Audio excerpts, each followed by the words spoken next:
Welcome back to Geometry. We are going to talk about section 1.3 in McDougal Littell Geometry book. Turn in your book, if you've got one, to page 17, and we're going to talk about segments and their measurements. So, remember I told you that geometry is three things. It's math, it's art, and it's lawyering.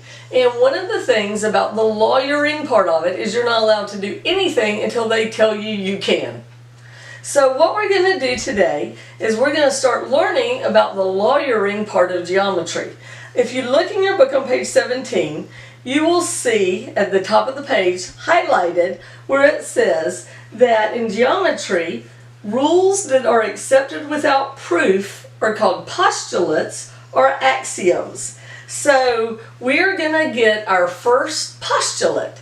And so later on, we are going to have to prove things in math. I know, sounds crazy, sounds like it's all been proven before, but we're still proving stuff, and you have to learn how to do it.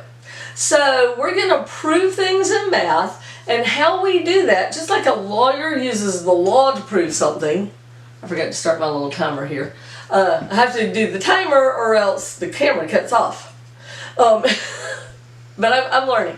Okay, just like how a lawyer uses the law to prove things, we're going to use postulates and theorems and definitions to prove things in geometry. So, these are going to be found in a green box in your book. So, on page 17, we see our first postulate, and it says the Ruler Postulate. It says, the points in a line can be matched one-to-one with real numbers. The real numbers that correspond to the point is the coordinates of the point. The distance between point A and B, written as AB, is the absolute value of the difference between the coordinates of A and B. AB is also called the length. Do you understand how this is lawyering now? Didn't that sound like legalese? So these things in the green boxes are going to be very important, but I'm going to translate for you because I speak math, science, and English. So that's why I'm useful to you. Alright, what this little green box is saying is you are now allowed to use a ruler. You can use it to measure. You can use it to draw lines. And it has points on it, so you can draw a line with 2 points using your ruler. You are now allowed to use a ruler. I told you, you're not allowed to do anything till they tell you, but now you are allowed to use a ruler. So this is our first postulate. It is the Ruler Postulate. Here's another thing about the postulates and theorems. You can't go to the back of the book and pick one that you want to use and use it if you're on this page in the book. You're never allowed to use one of these things until you get to it in the book and they tell you you can. Now, keep your hand where we are on page 17 and flip to the back of your book. Let me find the page in mine. I have a little sticker in here. Oh, where's my sticker? Where'd it go? Might have lost my sticker. Let me find it. Reciprocals. Got a good practice. Okay, what we're looking for in the back of the book is there is a section that has all the theorems and postulates, and I want you to see it. Now, for most of you, if you got the book from me, someone is going to have stuck something there, so it's a handy-dandy go find the theorems and postulates thing. But I've got to flip through all this. Extra practice. And see, my teacher's edition has even more stuff in it than yours does. You probably already found it. I found it. It is on page 827. So everybody turning your book to page 827, and there are the postulates. Let's see if I can write over here. Oh, that's pretty bad. 27. There it is. Page 827.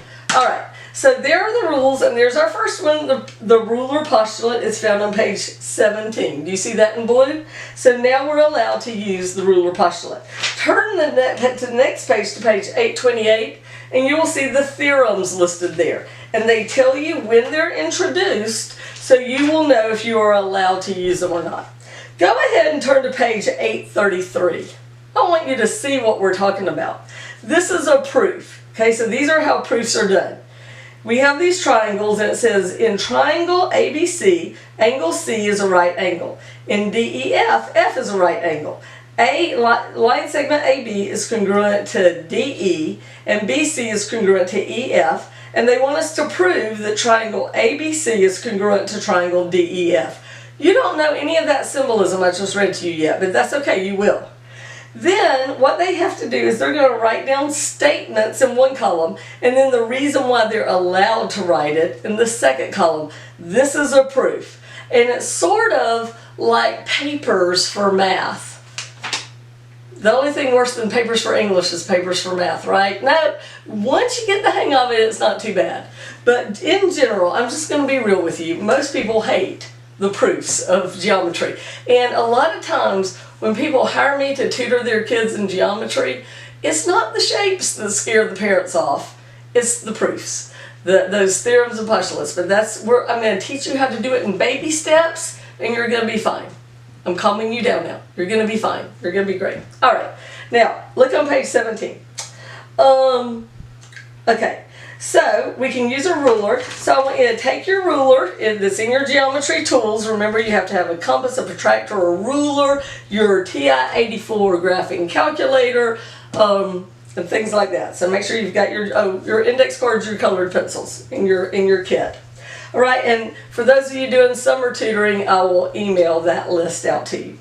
Not email, Facebook Messenger. All right, so now we are allowed to use a ruler. So use your ruler and measure the length of the segment to the nearest millimeter. Now, you need a ruler for this class, and it needs to have inches on one side and centimeters on the other. Sometimes they will be centimeters, but they have mm for millimeter. Don't let that confuse you. These things, that most of y'all are not very good at the metric system, but centimeters are about as big as your pinky is across. So that's how you know what it is. Next idea. Turn the page. We look at postulate number 2. It says, if B is between A and C, then A plus B and B plus C is AC. I sort of said that crazy. I'll draw it and it'll make more sense. Okay. Let me draw this on the board. Whoop. Some more fun sound effects. Okay, so I have a line that's got on it A, B, and C.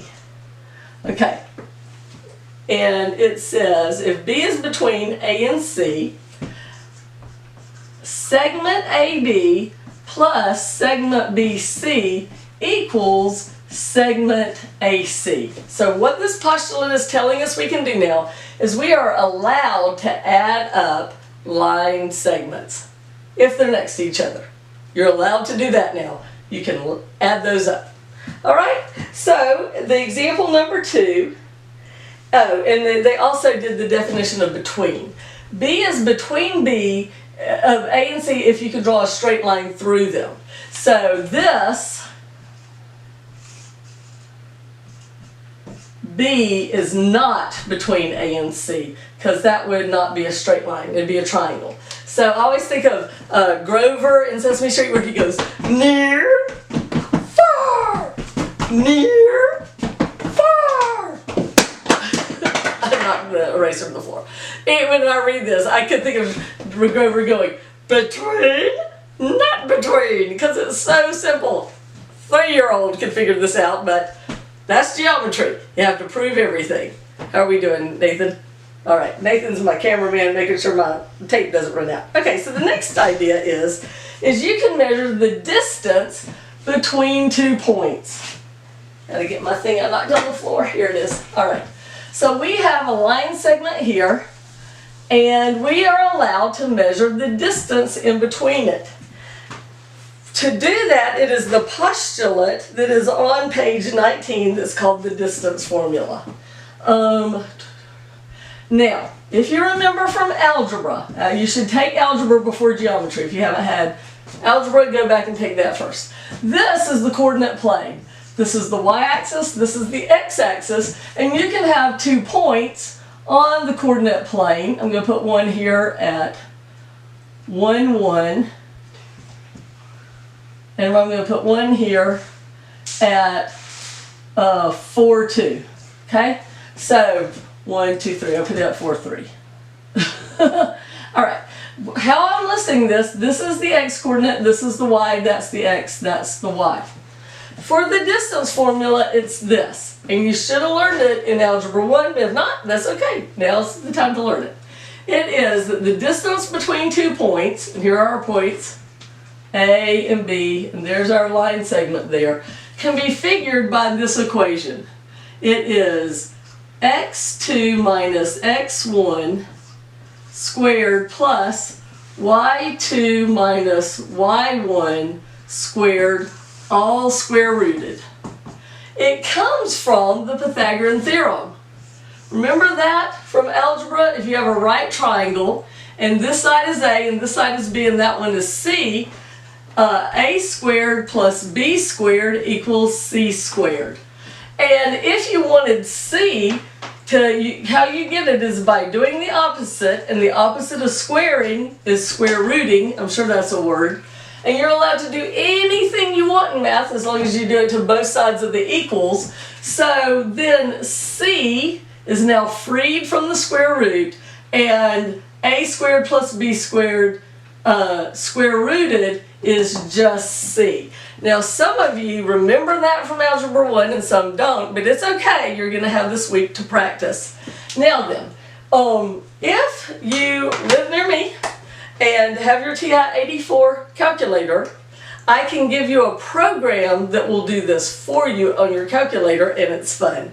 You need to come by my house, I've got cables, bring your calculator, and I will give you this program. If you have me from Algebra 1, you probably already have it. Go look at the button that says Program, that's short for program, and see if you've got distance. Okay? Alright, so let's do a distance problem real quick. Hopefully I won't run out of tape. We're going to try to do it super fast. Alright, so to get your x's and y's, the ones that are closer to this side of the x's are the ones. So those are the ones, and these are the twos. I substitute those numbers into my formula. I say, substitute. The camera cut off in the middle of my singing, so I sang it again. Alright, so we're going to substitute these in. X2 is 4 minus x1 is 1 squared plus y2 is 3 minus y1 is 1, and I'm going to square root all of that. So this is 4 minus 1 is 3 squared plus 3 minus 1 is 2 squared. So this is 9 plus 4, which is 13 square rooted. And that is not an easy number. If I put that in my calculator, it would be some weird little decimal. So this is considered the answer.